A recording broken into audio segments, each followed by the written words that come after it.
9h09, excellente journée à vous tous qui nous écoutez. Alba Ventura, Elisabeth Martichoux, Alain Duhamel et Éric Zemmour nous ont rejoints dans ce studio. Je les salue tous les quatre. On va bien entendu continuer d'analyser les résultats de ce premier tour des élections législatives. Et je voudrais qu'on commence par cette abstention record. Plus d'un électeur sur deux ne s'est pas rendu aux urnes. Ça ne les intéresse plus, Alain Duhamel ?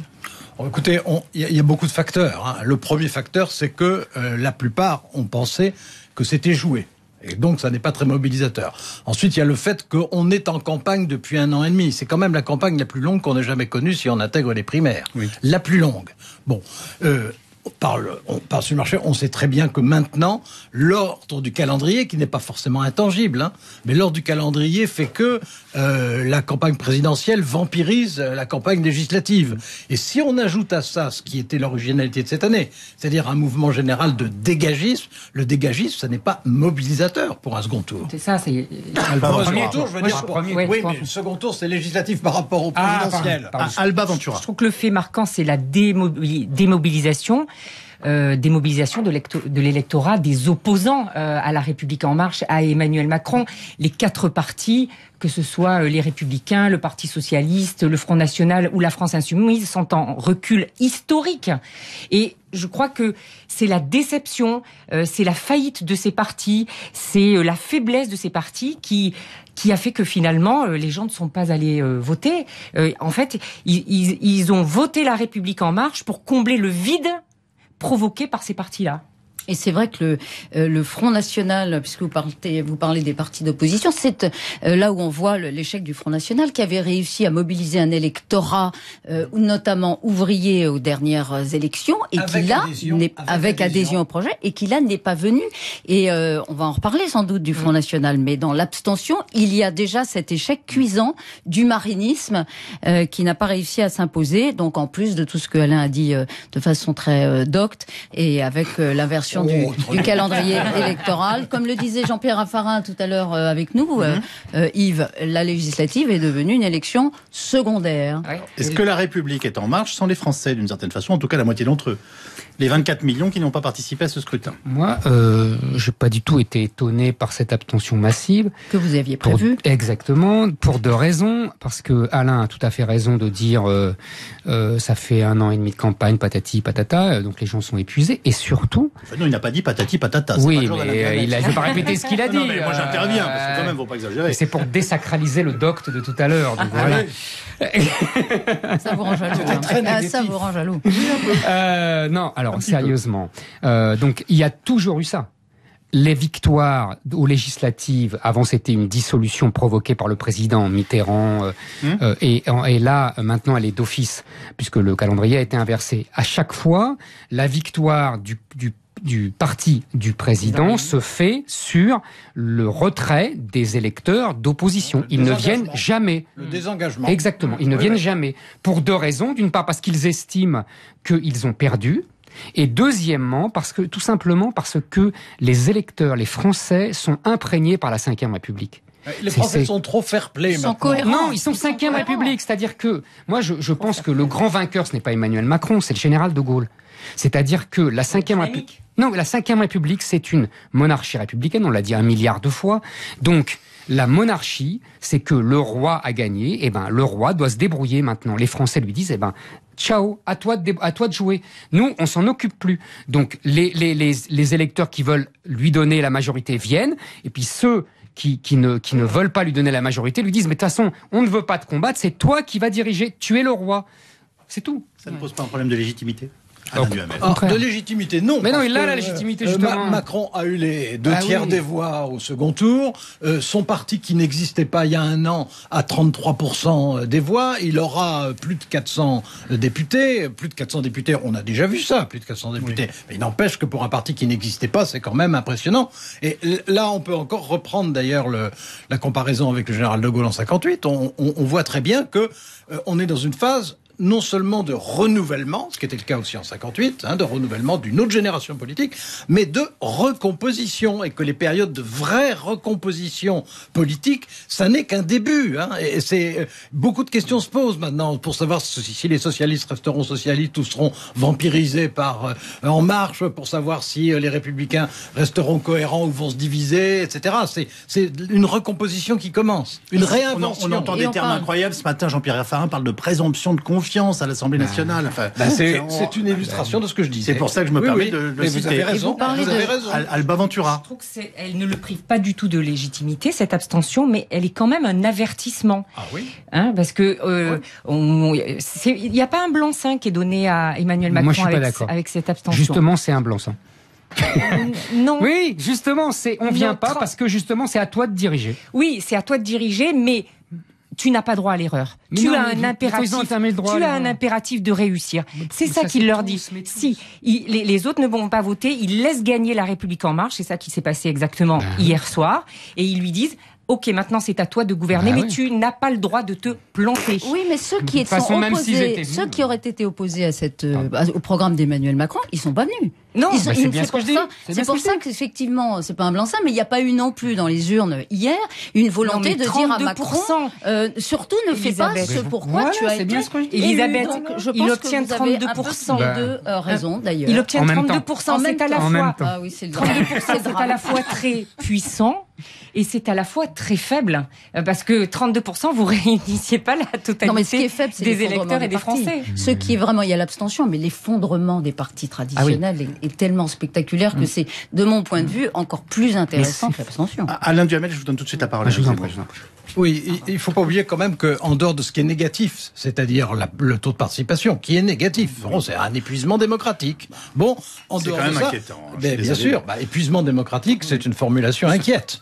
Bon, en dehors de ça, il y a quand même un encouragement aussi, c'est-à-dire ce qui est rare dans la politique française, ça n'arrive pas du tout à chaque présidentielle, qui est l'idée de dire quelque chose de différent se produit, laissez-le vivre et donnons-lui sa chance. Ça s'appelle le bénéfice du doute. C'est plus que ça.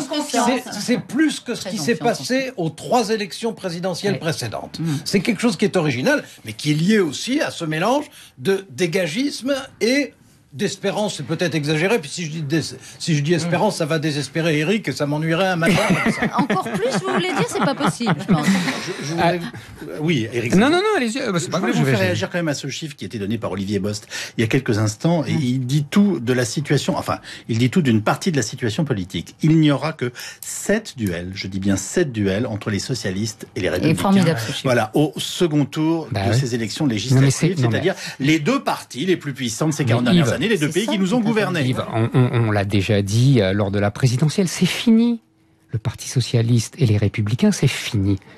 Pour des raisons différentes, le Parti socialiste avait abandonné... J'ai envie de vous dire, le Parti socialiste, oui, les Républicains, ça se discute. Mais non, mais même les Républicains, tous ces gens-là vont en marche. Écoutez, moi je suis pas du tout, contrairement à vous, je trouve pas que cette abstention soit désespérante. J'ai dit pourquoi. En revanche, ce que je trouve plus intéressant que le chiffre de l'abstention, c'est la sociologie de l'abstention. C'est-à-dire que je pense que aujourd'hui, c'est ce que j'ai déjà dit pour la présidentielle, le phénomène Macron, qu'est-ce que c'est ? C'est la reconstitution du bloc bourgeois. C'est-à-dire les bourgeois conservateurs. Eric, et classe moyenne. Les classes moyennes. Il ne faut pas oublier que la majorité des Français appartiennent bien aujourd'hui sûr, évidemment, mais les classes moyennes sont désintégrées, Alain. Je vous renvoie à Guy Lui. Et ils sont, sociologiquement. Je sais bien. Donc c'est pour ça que je vous renvoie à Guy Lui. Donc les classes moyennes aujourd'hui, ça n'existe plus en vérité. Il y a une classe moyenne prolétarisée qui va vers le FN, et il y a une classe moyenne qui effectivement vit dans les bourgeois, dans les métropoles mondialisées et qui s'identifie aux vainqueurs. Et là, vous avez raison, mais c'est ce que j'appelle le bloc bourgeois au sens large, c'est-à-dire les bobos. Les bobos, c'est les classes moyennes. Ils n'ont pas des revenus élevés, les bobos. C'est réducteur. Franchement, c'est réducteur. Vous avez raison sur un point. qui est la différence entre les grandes métropoles et le les périphérique. Les petites villes, absolument. Ça c'est vrai. Voilà, c'est ce que je veux dire. Je dirais ça c'est géographiquement. Mais c'est sociologico-géographique. Sociologiquement, vous avez une partie importante des classes moyennes, mais des classes moyennes. Oui, mais les classes moyennes des métropoles, Alain. Non, une partie importante des classes moyennes qui a voté pour Macron, mais ça se voit alors là dans la répartition géographique. Oui, vous voulez dire à l'ouest. Oui, on marque une petite pause, si vous le voulez bien, et on se retrouve dans quelques instants avec Éric Zemmour, Alain Duhamel, Elisabeth Martichoux et Alba Ventura. À tout de suite, restez avec nous. On évoquait il y a quelques instants cet électorat populaire qui ne s'est pas déplacé pour aller voter. Vous vouliez revenir sur la situation des deux grandes familles politiques qui ont marqué la vie politique de notre pays pendant 40 ans, en l'occurrence les Républicains et les Socialistes. Voilà, on parlait de l'effondrement de la droite. Vous savez, moi... Hier soir, quand j'écoutais François Baroin, mais j'étais effarée, j'étais très surprise. J'entendais dire que cette abstention, c'était dû aux fractures de la société. Bon, peut-être. Mais François Baroin, il a été ministre du budget quand les impôts ont augmenté le plus sous Nicolas Sarkozy. 30 milliards. Il est responsable de l'exaspération des Français. Il est responsable de cette démobilisation. En partie, je dis lui parce qu'il a parlé hier soir, mais ce sont tous les Républicains.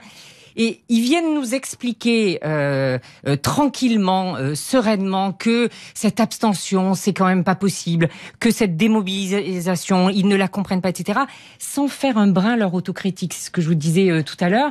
Et je pense que là, vraiment, la décomposition, elle nécessite absolument de reprendre conscience, de recomposer, mais en partant de zéro, quoi.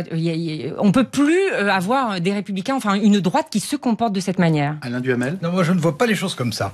Je pense qu'il faut distinguer entre les républicains d'un côté et les autres forces d'opposition de l'autre. Les républicains, d'abord, c'est la seule force d'opposition qui est progressé entre le premier tour de la présidentielle et le premier tour des législatives. Tous les autres ont régressé. Là, il y a eu une progression. Mais par rapport à il y a 5 ans, non, mais attendez.